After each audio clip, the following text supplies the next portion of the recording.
கேட்டு சொல்லுங்க சார். இந்த கூப்பனுக்கு தெளிவுபடுத்தலையே. ஒரு முறை தான் அந்த கூப்பன் கொடுக்கப்படும், ஒரே ஒரு முறை, அவ்வளவுதான். ஒரே ஒரு முறை கொடுத்து மக்களை ஏமாற்றுகிறது திமுக. மக்களை ஏமாத்தல, அவங்கள்ட்ட பணத்தை கொடுத்துட்டோம்னா அவங்க என்ன வேணுமோ, புருஷன் வேணா புருஷனை வாங்கட்டும், பொண்டாட்டி வேணா பொண்டாட்டியை கூட வாங்கிட்டு போட்டு எங்களுக்கு என்ன. அதை பத்தி சீமான் சொன்னது கரெக்டாக தான். எலக்ட்ரானிக் பொருள் எல்லாத்தையும் இலவசம் சொல்லிட்டு கடைசியா இப்போ கொல்லிய இலவசமா கொடுத்துட்டு போறானுங்க. சொன்னாரா இல்லையா? ஆமா. இந்த 2026 தேர்தலில் அதிகப்படியான வாக்குகள் வித்தியாசத்துல கெலிச்சு வந்துட போறோம் நாங்க. திராவிட முன்னேற்ற கழகம் நாங்க தான் ஆட்சி அமைப்போம், வேணும்னா பொறுத்து இருந்த. அந்த 8-10% வந்து திமுகவுடையதா இருக்கும். அதுல வந்து பாத்தீங்கன்னா ஒரு 8-10% வந்து முக்காவாசி ஓட்டு திமுக ஓட்டு தான். பயம் வந்துச்சு பாருங்க, காலை மாத்தி போடுறாங்க. ஆமா ஆமா பயம். சார் விஜய் அவர்கள் உங்களுடைய சார் நான் தான் சொல்றேன், வெற்றி தோல்வி சகஜம் சார் வீரனுக்கு.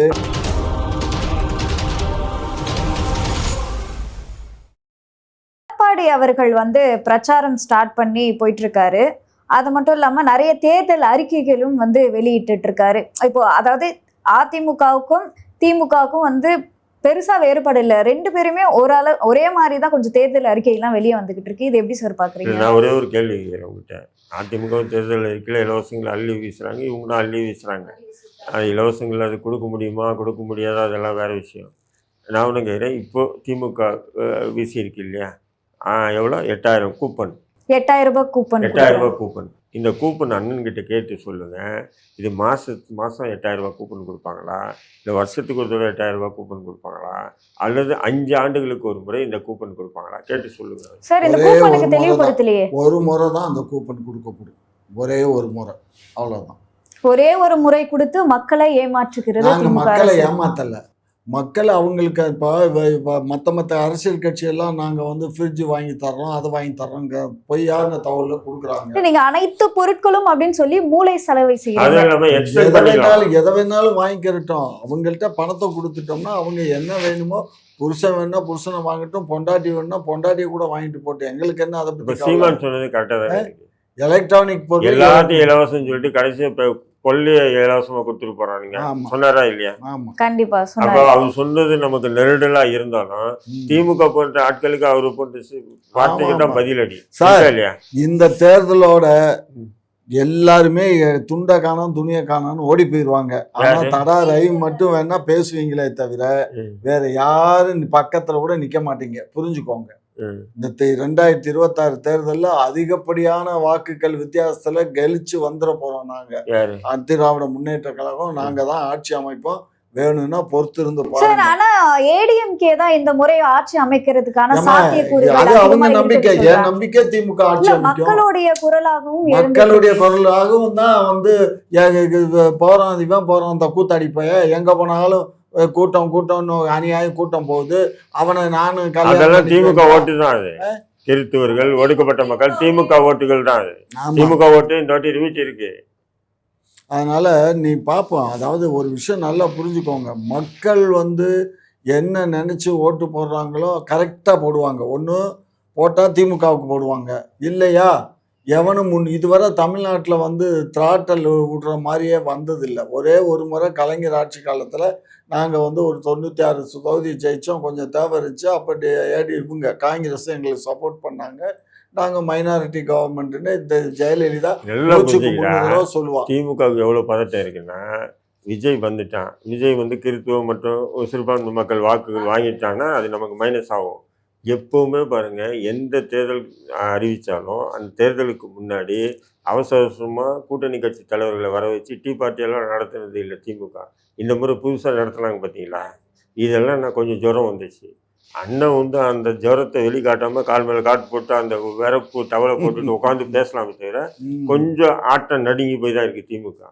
காரணம் என்ன சொன்னால், விஜய் வாக்கு பிரிப்பாப்பில்லை. விஜய் ஜெயிக்க மாட்டான்றது திமுக உலகத்துக்கு தெரியும்.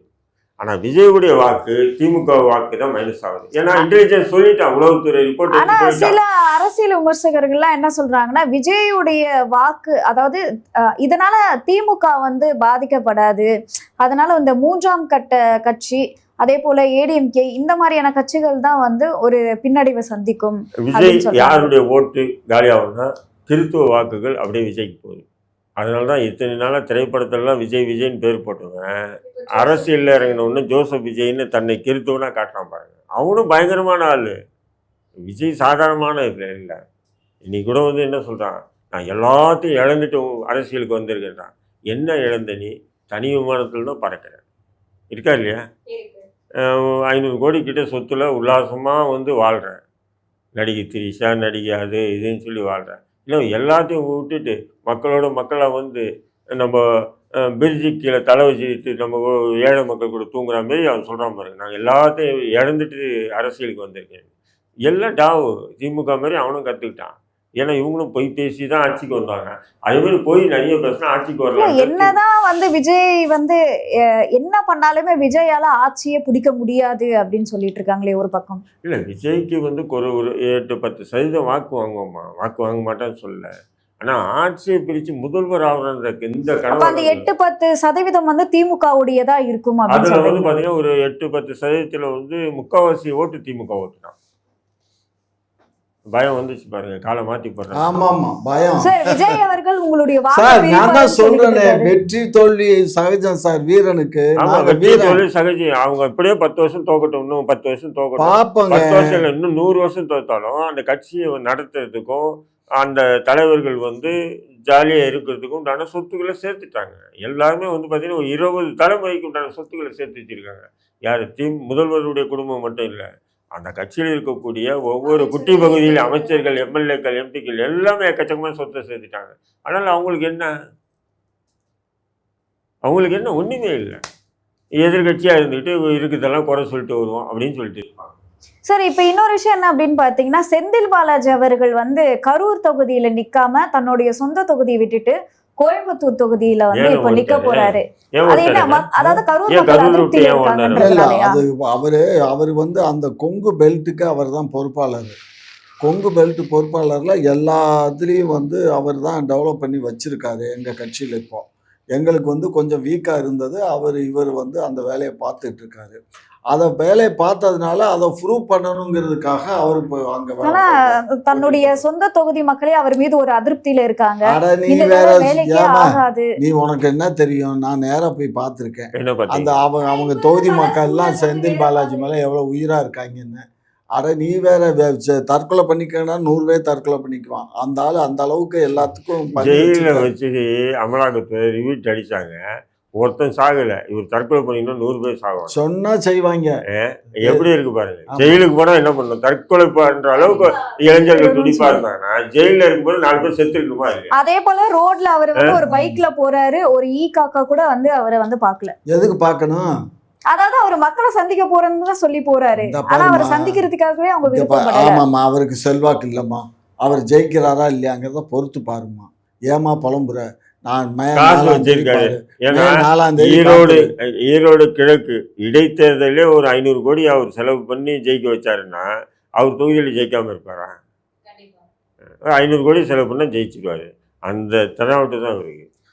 அந்த தெனாவட்டம் எந்த தெனாவட்டம்? நாங்கள் குறைஞ்சபட்சம் 200 தொகுதிகளில் 234 தொகுதின்னு சொல்லுங்க. காசா பணமா? கூட்டணி கட்சிகள் 200 தொகுதிகளில் ஜெயிச்சிருவாங்க. 234 தொகுதி எதுக்கு விடுறீங்க? திமுக தனிப்பட்ட முறையில் ஆட்சி ஆனா அமைப்போம். ஏடிஎம்கே 234 தொகுதியிலும் ஜெயிச்சிரும் இல்ல, அவங்க சொல்றாங்க. 234 ஜெயிச்சிருவாங்க. அப்ப ராஜஸ்தான்ல 200 தொகுதிகள் ஜெயிக்கிற நீங்க அதாம்மா, அவங்க தோல்வி ஊபி இல்லையா? ராஜஸ்தான்ல ஜெயிப்பாங்கம்மா. நாங்க தமிழ்நாட்டில் நீங்க கர்நாடகா கேரளால ஜெயிப்பாங்க. சரியா? ஆகையினால வாய்க்கு பத்தாத வார்த்தைகளை பேச நான் விரும்பலை.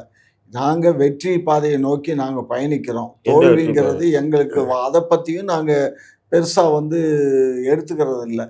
வெற்றி தோல்விங்கிறது வந்து வீரனுக்கு அழகு. அதனால் இந்த தேர்தலில் போனால் அடுத்த தேர்தலில் விட்டதை பிடிக்கிறோம், அவ்வளோதான். அதனால் இந்த தேர்தலில் நாங்கள் வெற்றி பெறுவோம். 100க்கு 100 வெற்றி பெறுவோம். இதில் எங்கள் ஓட்டை வந்து 1%, 2% எல்லா கட்சி ஓட்டும் அவனுக்கு அந்த ஆனா நீங்க ஒரு 10% 2% ஓட்டுல தான் கடந்த முறை வந்து ஜெயிச்சிருந்தீங்க. இப்ப அந்த 2% போகுதுன்னா அதெல்லாம் அப்ப இப்ப நீங்க எப்படி இப்ப ஜெயிப்பீங்க? எங்களுக்கு அது எதுக்கு இவர் சொன்னாரு அடுக்குனாரு? அது ஒன்றிய அரசுக்கு ஆதரவு ஒன்றிய அரசு கூட்டணியில் இருக்கும்போது அவங்க சொன்னாங்க. அதை நம்ம தப்புன்னு நினைக்க முடியுமா? அவங்க வந்து கேப்டனுடைய கட்சி அங்க ஒன்றிய அரசுல அவங்க கூட்டணியில இருக்கிறதுனால அவங்க அது அவங்க சரி, எல்லாத்துக்கும் அதெல்லாம் ஒன்றிய பண்ணாங்க. அரசு கூட்டணி இருக்கான்னு சொன்னாங்க. சனாதனத்தை பத்தி இப்ப சொன்னாங்க. அவங்க வந்து சனாதனத்துக்கு அந்த எதிரி கட்சி நீங்க. வேண்டாம், அந்த கூட்டணி வேண்டாம், நம்ம திமுக கூட்டணி தான் வேணும்னு எங்க கூட்டணிக்கு வந்துட்டாங்க. அப்ப எங்க கூட்டணிக்கு வந்தவங்களை வரவேற்கிறது தான் வந்து தமிழனுக்கு அழகே தவிர வந்தவங்களை நாங்க வேண்டாம்னு சொல்றதுக்கு எங்களுக்கு முடியாதுடா கண்ணு. 2வது 2% அது தான் என்னன்னு எல்லாமே ஜெயிச்சிருக்கோம். சொல்லிக்கிறாங்க. தமிழ் தேசிய அமைப்பு எல்லாம் சொல்லிக்குது. தெலுங்கு லாபியில தான் வந்து தேமுதிக வந்து செத்துப்போன ஒரு கட்சியை வந்து திமுக வந்து உயிர் கொடுத்து மறுபடியும் நிப்பாட்டுறாங்கன்னு சொல்றாங்க. உண்மையா அது? கண்ணு நீங்க இல்ல எனக்கு தெரியாது ஸ்கை. நானே காமாட்சி நாயுடுன்னு போடுறதுனால அங்கேயே அறிவாலயத்துக்குள்ள போகும்போதே எல்லா பேரும் அப்படித்தான் கேட்கறானுங்க. என்ன நீங்க மட்டும் என்ன காமாட்சி நாயுடுன்னு போட்டுக்கிறேன். அப்ப நான் நாயுடுன்னு போடுறேன்ப்பா. நீ பிள்ளைன்னு போடு, முதலியார்னு போடு. உனக்கு உனக்கு பயமா இருக்குன்னா நான் போடுறேன். அப்ப திமுக ஏன் வந்து சாதியை ஒழிக்குது? நாங்க சாதிக்கு பின்னாடி இருக்க இங்க பேரு, பாருங்க, சாதிக்கு பேரு எங்க பேருக்கு பின்னாடி கட்சியினுடைய இருக்கிறதெல்லாம் நாங்க இங்க நீக்கிறோம். பாருங்க கட்சியினுடைய கொள்கை அது. கட்சியினுடைய கொள்கை அது.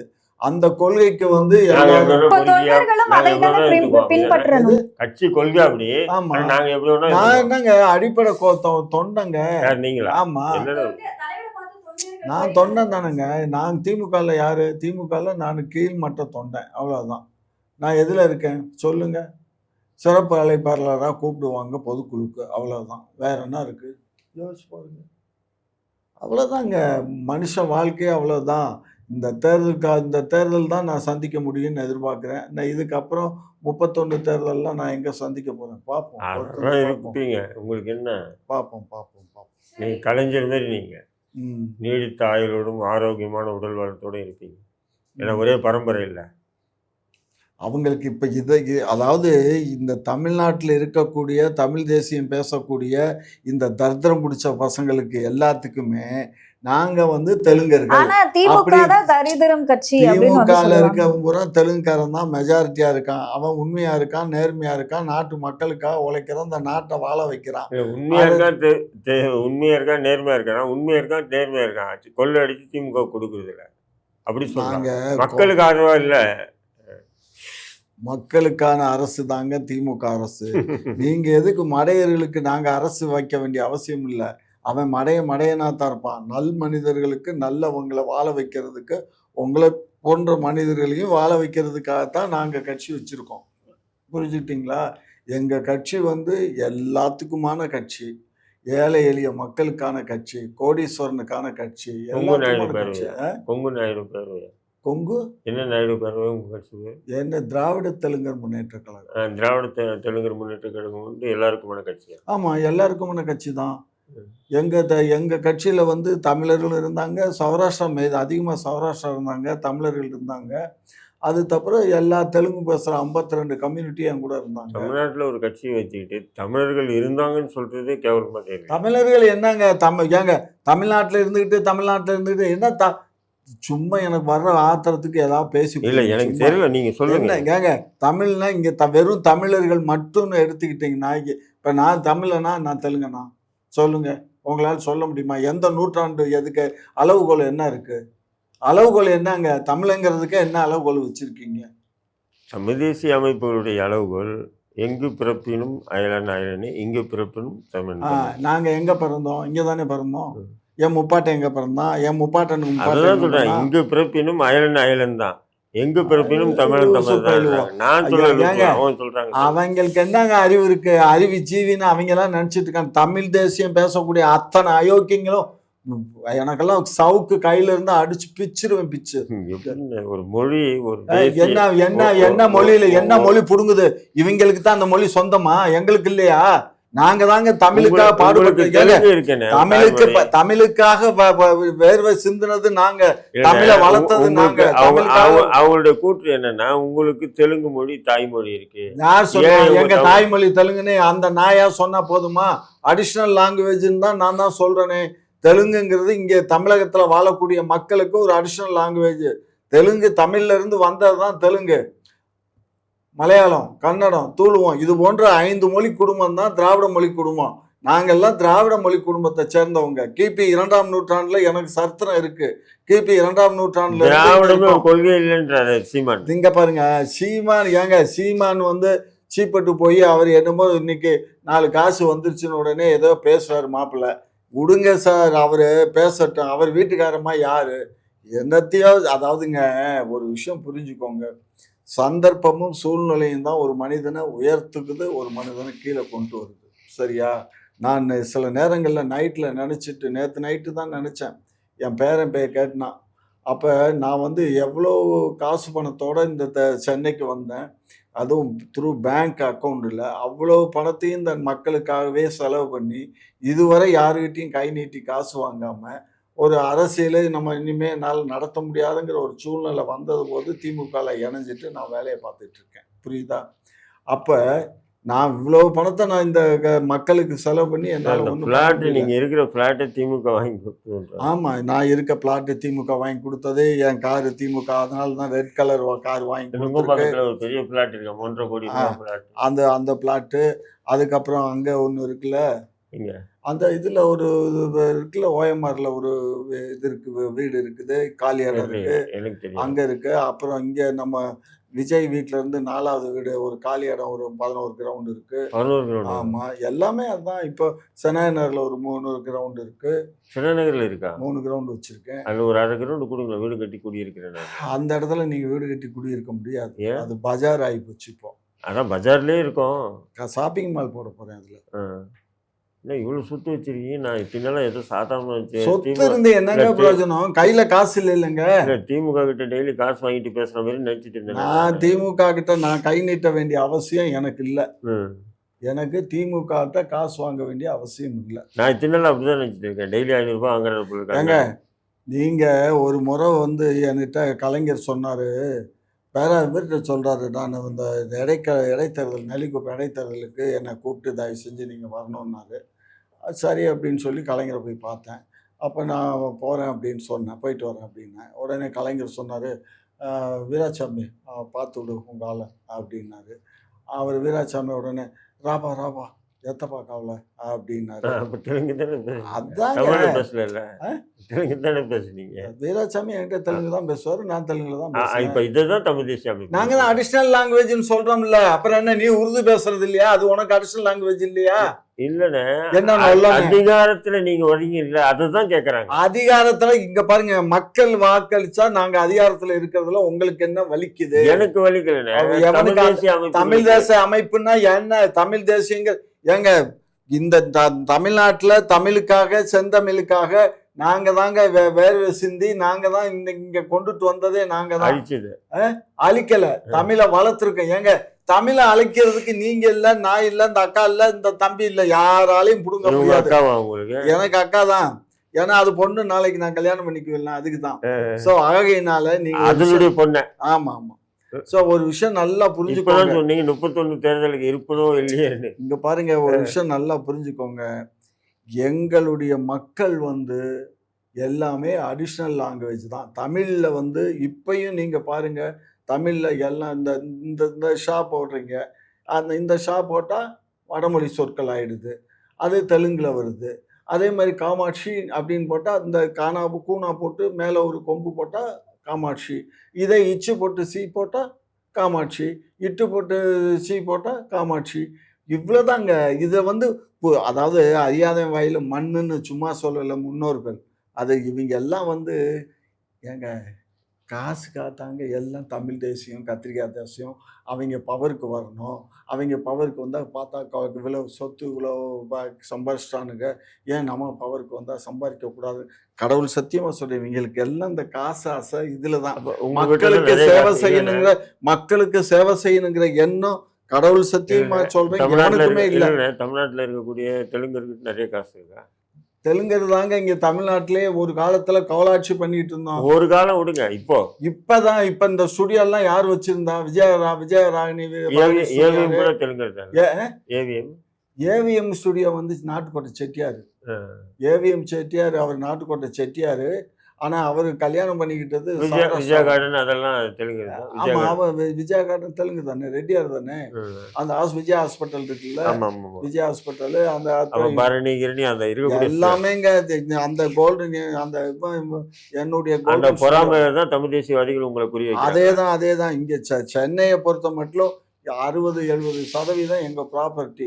அது இப்போ சவுத்துல இருந்து இப்போ கொஞ்சம் பேர் இங்கே குடி வந்துட்டான் தமிழன். வாங்கிட்டாங்களா பிடிங்கிட்டாங்களா இப்போ எல்லாம் கட்ட பஞ்சாயத்து பேசி காலியாக இருக்க இடத்த பூரா ஆக்கிரமிப்பு பண்ணானுங்க. காசு வேலைச்சேரியில கொடுத்து வாங்கல யாருமே. காசு கொடுத்து ஏன் வாங்கினேன்? வேலைச்சேரியில் இருக்க இடம் பூரா எல்லாத்தையும் ஆட்டையை போட்டாங்க. சொல்றீங்க என்ன ஆட்டையை போட்டீங்க? பூரா காட்ட. இங்க பாருங்க, ஜெயலலிதா அந்த இது பொறுக்க முடியாம தான் ஜெயலலிதா என்ன பண்ணுச்சு, இனிமே எவனா இருந்தாலும் பத்திரத்துல போட்டோ ஓட்டணும், போட்டோ ஓட்டாம எவனும் பத்திரம் பதியக்கூடாதுன்னு சொல்லிச்சு. காரணம் என்னன்னா, இவங்க பூரா ஆட்டையை போட்டு டூப்ளிகேட் பத்திரத்தை போட்டு இவங்களா வச்சுப்பாங்க.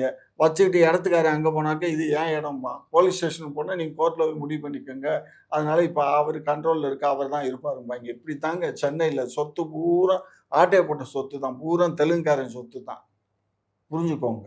ஆமாம், ஒரிசா எல்லாம் இதெல்லாம் கதையா சொல்றாரு. என்ன தனியாக சொல்கிறீங்க? ஏங்க நீங்கள் அந்த மேப் எடுத்து பாருங்க, சவுத் இந்தியாங்கிறது பூரா அதில் வருங்க.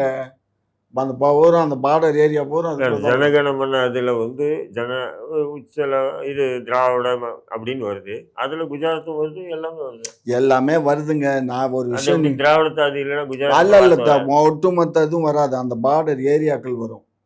ஏரியாக்கள் இப்போ விந்தியமலை இருக்கு. விந்தியமலை எங்க தோன்றுது? திராவிடம் என்பது கொள்கை இல்லைங்க சார். அடனவர் எந்த லூசு பையாவது சொன்னானா என்கிட்ட வந்துட்டு எரிச்சல் கிளப்பக்கூடாது. கொள்கை என்ன கொள்கை? இவரு கொள்கை என்னங்க கொள்கை? கேட்கிறேன், திமுகவை காப்பாற்றுறதுக்கு விஷயத்தை எப்படி கொண்டு போயிட்டாரு பாருங்க. ஆமா, பார்த்தீங்களா? திமுகவுடைய ஊழல் அடுத்து இவங்க வருவாங்கன்னா அது எப்படி? நேற்று பாருங்க, கமலஹாசன் சொல்றான், மாண்புமிகு முதல்வரே, இந்த வார்த்தை இப்போ இல்லை, தேர்தல் முடிஞ்ச பிறகு கூட இதே வார்த்தையால் தான் நான் அழைப்பேன். இதே கடந்த தேர்தலில் என்ன சொல்லிட்டு வந்தார், ஊழலை ஒழிப்பேன், வாரிசு அரசியலை ஒழிப்பேன்னு. இன்னைக்கு அங்கே போய் ஐக்கியமாயிட்டாரு. எல்லாம் பணம் தான், வேற என்ன? கமலஹாசனுக்கு கூத்தாடிக்கு என்ன தேவை? பொண்ணுங்க தேவை, அவங்ககிட்ட அவன் நினைச்ச பொண்ணுங்க அவங்ககிட்ட இருக்கு, பணம் தான் தேவை. அந்த பணம் யார் கொடுக்குறா? ரெட் ஜெயின் திமுக வந்து ரெட் ஜெயின் மூலியமா அள்ளி கொடுக்குது. 10 லட்சத்துக்கு பெருமாத ஒரு திரைப்படத்துக்கு 100 கோடி கொடுத்து வாங்குறாங்க போது கமலஹாசன் ஏன் அங்கே மண்டிட்டு கிடக்க மாட்டான்? அப்போ இந்த 100 கோடி ரூபாய் ரெட் ஜெயின்ட்டுக்கு எப்படி வந்தது? குடும்ப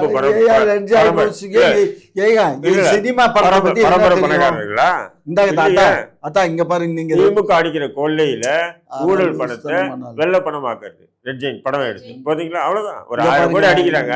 இந்த 1000 கோடியை வந்து பிளாக் பண்ணி ஒயிட் பண்ணி ஆக்கணும். என்ன பண்றது? திரைப்படம். திரைப்படத்துல நம்ம நடிகைக்கு இவ்வளவு கொடுத்தேன், நடிகருக்கு இவ்வளவு கொடுத்தேன், அவளுக்கு கொடுத்தேன், இவனுக்கு கொடுத்தேன்னு சொல்லி கணக்கு காட்டி அந்த இதுவை வந்து ஒயிட் பண்ணி ஆக்குவாங்க. ஐயா இங்க நான் சொல்றது கேளுங்க ஐயா.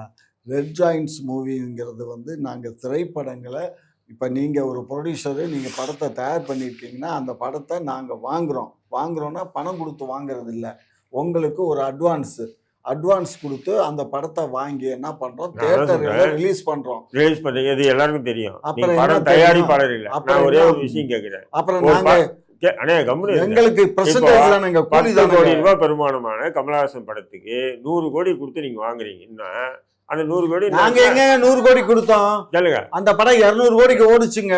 கேளுங்க, அந்த படம் வந்து ஓடல, வேலை முடிஞ்சுதா, ஃப்ளாப் ஆயிடுச்சு. அப்ப நீங்க என்ன பண்றீங்க? அந்த ஊழல் காசுக்கு வந்து வெயிட் பண்ணியாச்சு. புரியுதுங்களா? இதுதான் லாஜிக். உங்களுக்கு இவங்க அடிக்கிற ஊழலுக்கு பிளாக் மணிக்கு வெயிட் பண்ணி ஆக்கணும். அதுக்கு ஒரு நிறுவனம் தான் ரெட் ஜெயின், வேற ஒண்ணும் இல்ல. இப்போ உங்களுக்கு தெரியும், இப்ப ரெட் ஜெயின் மட்டும் நமக்கு தெரிஞ்சது. இப்ப ரெட் ஜெயின் மட்டும் இல்ல, இப்ப இன்னொன்னு ஆகாஷ் பாஸ்கர் மூலியமா இன்னொரு இதுவும் வச்சிருக்காங்க, நிறுவனமும் வச்சிருக்காங்க. இது தயாரிப்பு நிறுவனம் வச்சுக்கிட்டு இருக்காங்க. இது கண்ணுக்கு தெரிஞ்ச, கண்ணுக்கு தெரியாம நூற்றுக்கணக்கான நிறுவனங்களை திமுக வச்சுட்டு இயக்கிட்டு இருக்கு. அதாவது நீங்க திரும்ப நாங்க வந்து படத்தை விலை கொடுத்து வாங்குறதே இல்லத்தா. படத்தை ரிலீஸ் பண்றோம்னா அது வந்து என்ன மெத்தட்ல ரிலீஸ் பண்றாங்கிறத புரிஞ்சுக்கோங்க. பெர்சன்டேஜ் கணக்கு தான். சும்மா விஷயம் தெரியாம பேசக்கூடாது. ஒரு படத்தை ரிலீஸ் பண்ணுறோம் அப்படின்னா அந்த படத்துக்கு வந்து நாங்கள் ஒரு அட்வான்ஸ் கொடுக்குறோம். ஏன்னா அவங்களுக்கு கொஞ்சம் கமிட்மெண்ட் இருக்கும் அந்த ப்ரொடியூசருக்கு, அதனால ஒரு அமௌண்ட் அட்வான்ஸ் கொடுத்து அதுக்கப்புறம் படம் என்ன சொன்னா தெரியுமா, நம்மள வந்து நல்ல ஒரு போராளி மாரி அல்லது சமூக செயற்பாட்டு மாரி திமுக மாரி ஒரு கட்சி இல்லைங்க. திராவிட மாடல் அரசு என்பது இந்தியா, தமிழ்நாட்டில் இல்லை, உலகத்துக்கு ஒரு சிறந்த அரசுங்க. எடுத்துக்காட்டான அரசு. தமிழக முதல்வர் வந்து அவரை மாதிரி சுத்தமான கை உலகத்தில் யாருக்குமே இல்லைங்க. இப்படியெல்லாம் நம்ம பேசினா இதே திமுக ஊடகங்கள் நம்மளை சமூக செயற்பாட்டாளராக, முற்போக்குவாதியாக, தேசியவாதி இப்படிலாம் இவனுக்கு இல்லைன்னு சொன்னால் இவங்க நமக்கு அள்ளி வீசுறது இவங்களால பதில் சொல்ல முடியாது. கைவிட்டு வாங்கிட்டு பேசினா பரவாயில்ல, பிஜேபிக்கு பி டீம். ஏம்மா இவருக்கு ஒரு நான் இவர்கிட்டே சொல்லிட்டேன், உங்கள் முன்னாடி எத்தனை தடவை சொல்லியிருக்கேன், ஆனால் அப்படி சொல்லாதீங்க, வாங்கி கொடுங்க என்கிட்ட சொல்லியிருக்கேன், இல்லை கமிஷனரோட எடுத்துங்கன்னு இருக்கேன்.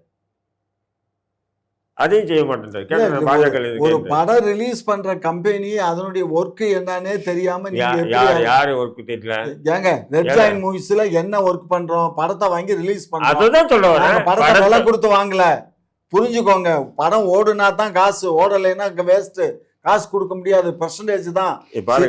சினிமா தியேட்டர்ல படத்தை வந்து பாருங்க, நான் என்ன சொல்றேன், ப்ரொடியூசர், அதாவது சினிமா ப்ரொடியூசர் படத்தை தயாரிப்பவன், வெளியிடுவார் தான் ரெட் ஜாயின் மூவி. வெளியிடுறதுக்கு நாங்கள் 100 தேட்டருக்கு நாங்கள் வெளியிடுறோம்னு சொல்லிட்டு தான் அவங்ககிட்ட படம் வாங்குவாங்க.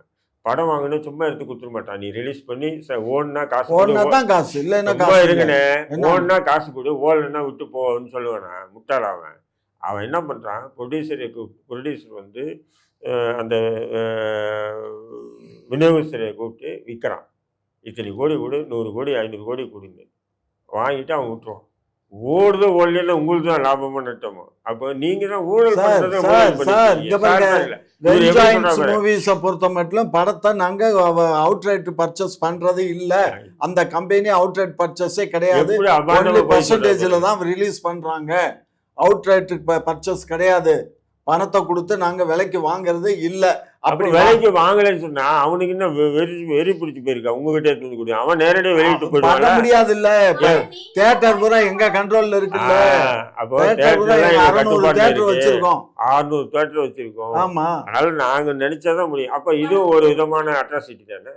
அட்ராசிட்டின்னா தியேட்டர்காரனுக்கு அட்வான்ஸ் கொடுத்து நாங்க கண்ட்ரோல்ல வச்சிருக்கோம், நாங்க அட்வான்ஸ் கொடுத்துருக்கோங்க. அப்ப அந்த அட்வான்ஸ் எந்த காசு, யார் முதலீடு பண்ண, என்ன நான் லட்சம், ஒரு தியேட்டருக்கு ஒரு 5 லட்சம் 5 லட்சம் 10 லட்சம் இந்த மாதிரி கொடுத்துருப்போம். கதை விடுறீங்க, என்ன கதை, உண்மை அதுதாங்க. சும்மா இதெல்லாம் இந்த கோழி விளையாட்டு விட மாட்டீங்க. நாங்க கோழியும் விளையாடல, கொக்கும் விளையாடல, நாங்க மனுஷனா தான் இருக்கோம். மனுஷனா இருந்தா இப்படி பேச மாட்டீங்க. அப்புறம் எப்படி பேசுவோம்? ரெட் ஜாயிண்ட் வந்து விநியோகஸ்தர் வந்து இவ்வளவு தொகைன்னு வாங்கிட்டு படத்தை ரிலீஸ் பண்ணி சம்பாதிக்கிறாங்க.